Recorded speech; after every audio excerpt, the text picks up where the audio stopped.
The conversation around social media and what's the value of it in general is engagement data. It's impressions, it's likes, it's followers, fans, video views, blog post reads, syndication. It's all kind of these metrics that are kind of in the middle.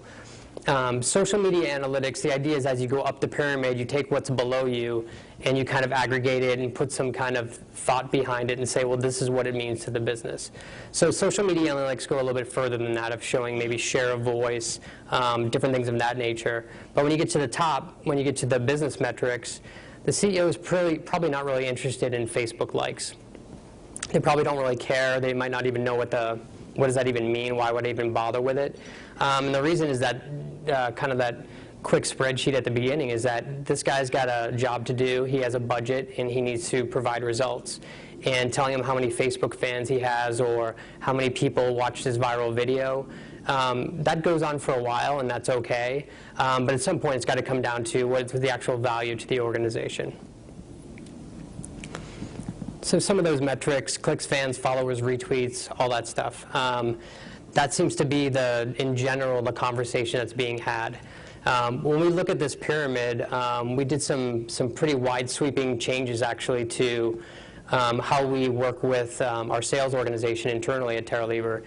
And these things are actually part of what we talk about. So we've gone down the road. We'll have a brand that will contact us, and they'll want us to talk about social media specifically.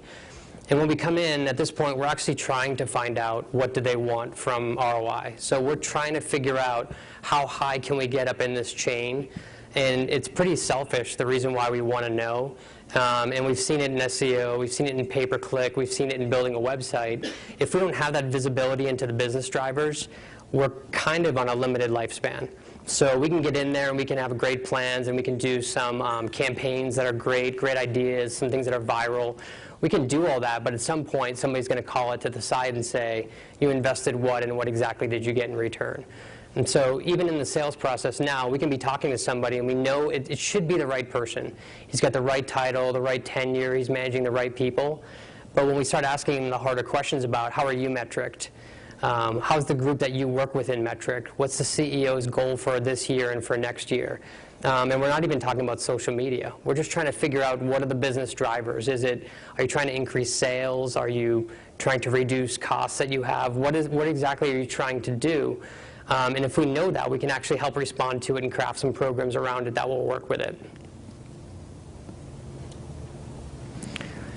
And so in the real world, the social media ROI component's been definitely challenging. When I put it out on a slide, it doesn't look challenging at all, but we'll get there in a minute. I think the reason why is that there's a lot of complicating factors that go along with it. So the first one is imperfect channel data. And so a lot of the times when we do an online marketing strategy for a client, one of the greatest things that we have going for us is we have history. So they had analytics in place. They've been measuring SEO, pay-per-click, their email. Maybe they're very advanced in doing things like multi-attribution tracking. That's great. So we can look at those things and we can kind of try to decide, okay, if I can look at these metrics and I can look at the flaws in how they're executing or their agency is executing, I can project those out. I can make assumptions, educated guesses, and I can kind of come back and say, we think this is pretty much what would happen. This is how, as we go forward and we put these strategies in place and then do the ongoing marketing, this is a starting point for how we can measure how are we doing. So we'll actually project it out for 12 months. With social media, we don't have that. So if we go into a client and they have 1,500 Facebook fans and 100 Twitter followers, we don't have a whole lot of information to go on. Especially a lot of the accounts, they set them up and maybe one employee takes care of them and they quit and move on. But there's no real measurement happening that kind of gives us some ammunition on what we can work with. Second one is no access to the stakeholders. And I was talking about our sales process earlier. So if I'm talking to a VP of marketing or a CMO, and he can't really tell me what the business mechanics are that are driving the company, he's probably not the guy I want to talk to. I probably want to talk to the guy that's taking his job in 6 months. Because that guy literally doesn't know what's driving this company. He doesn't know what's going on with the CEO. So even at the level when we're doing a strategy engagement, regardless of what it's for, we're asking for those meetings as high up the chain as we can. So we want to go to VP level at the least. We'd like to talk to the CMO. Sometimes they don't make that available. Sometimes they do. Getting with the CEO, it's completely the scale of the company. Do we talk to Red Bull's CEO? No, we don't. Actually, Chris might. But for generally, we're just trying to get as far up as we can and get the actual mandate of what is it you're trying to achieve so we can help work with that. The next one is probably one of the biggest frustrations for any of the people who said they're a practitioner is unreliable data. So Facebook and Twitter, great. Twitter gives us very little data. Facebook has just opened up and given us more data, but I don't know if anybody in here is downloading those spreadsheets. But they'll change things. You know, they did an update last year. I can't remember how long it was ago. They just removed some metrics wholesale, basically, and replaced them with completely different metrics. The other thing is that it's not real time. They're getting better at that right now. And the other time is the spotty uptime. I think there was one stint last year where it was down for 10 days. You would just get a zeroed out spreadsheet. If you went into Insights, everything would be zeroed. If you download the spreadsheet, everything was zeros.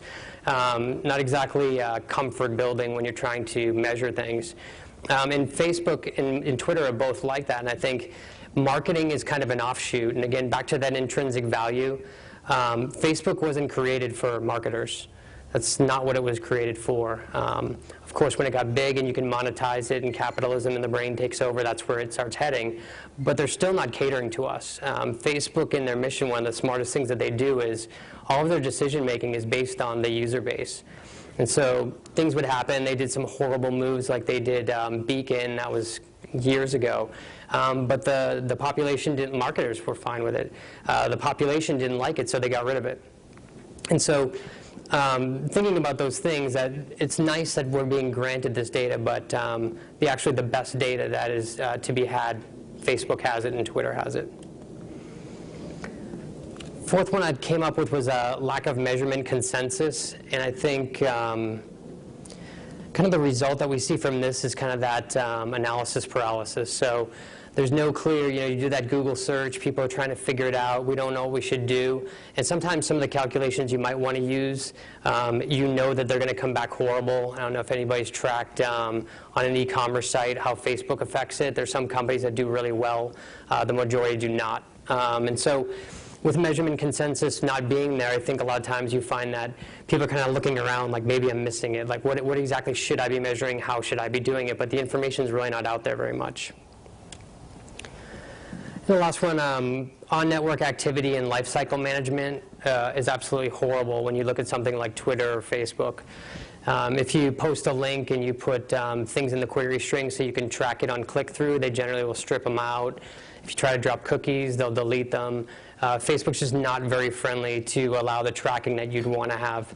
There's a company called Convertro that we work with eHarmony, and the multi-attribution marketing that they're doing is incredible, where you can look at across email, search engines, banner advertisements, your website, your microsites.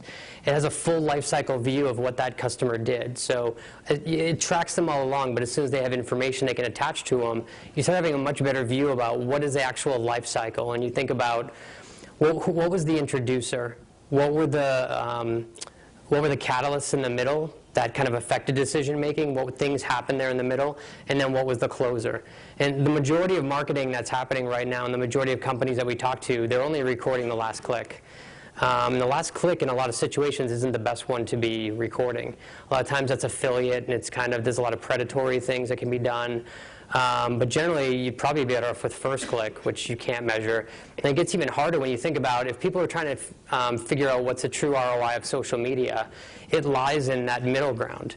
The average user spending something, I can't remember how many hours a day they're spending on Facebook. It's more than they spend on all Google sites combined, all Yahoo sites combined. So when you think about that, all that activity that's happening in brand exposure, once you've gotten that introduction, they've become a fan, they interact with your brand, it's not happening on your fan page. It's pretty much happening on the wall, and you can't really measure any of it. You can do, if somebody clicks out to something, you could track it once they click out, but beyond that, you're kind of in a blind spot.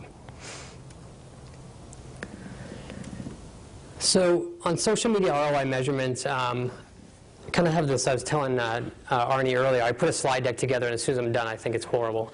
Is it good so far? Laughing? Okay, good.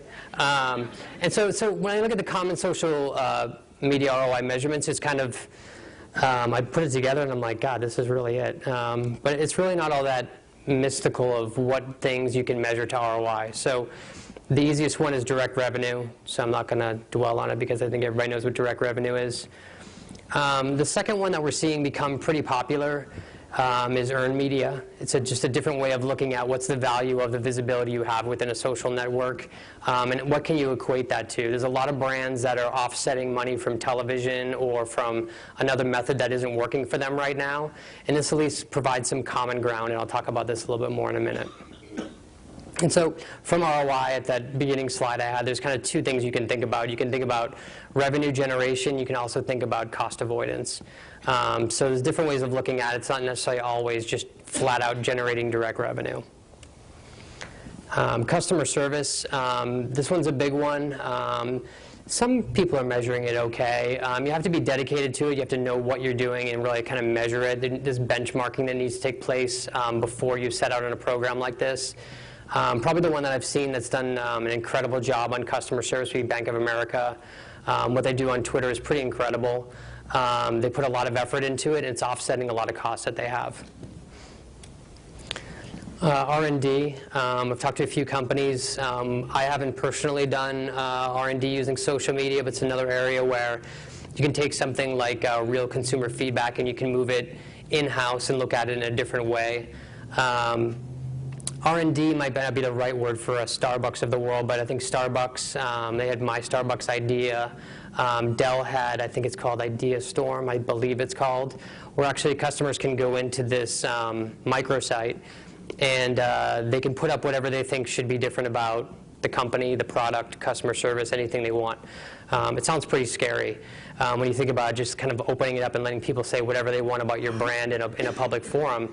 But actually, Dell's changed a lot of their products based on the feedback directly from that. So pre-installing Linux in machines, there's a big movement to try to get them to do those magnetic power cords like Apple has. There's a lot of things in product that they're probably not really thinking about. They don't know it's important to the consumer, but they're really getting that feedback, and it's pretty detailed feedback.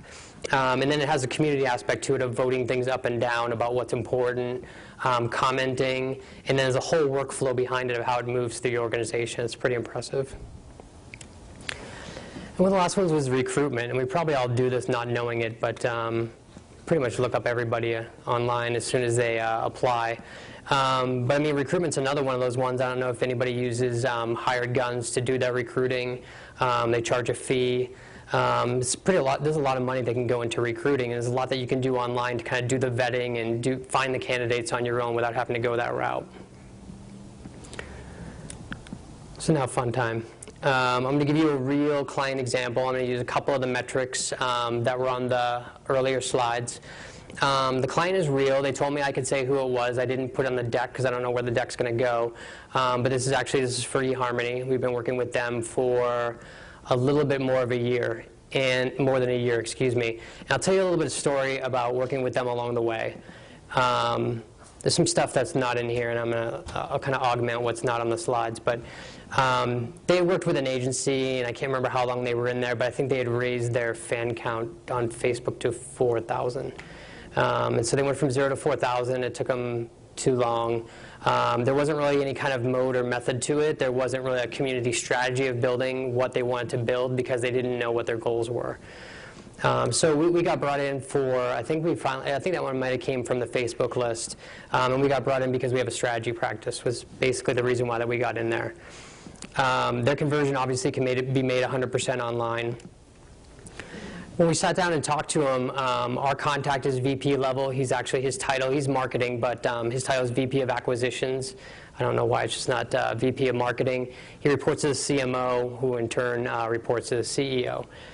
And so we kind of got our goals, and it was kind of like softball. So they told us where the industry was going for online dating. And there's a big flux, a lot of kind of seismic things happening right now that are happening. And they told us what's happening with the business and what they're trying to do. And so some of the things that they want to do, they are soft, and that's okay. They can probably be measured some way, but they weren't interested in going that route. So trying to find out brand perception changes and those types of studies, they just weren't going to go there. But they did want to help try to rebrand and put a different face on who they were. So that was important to them.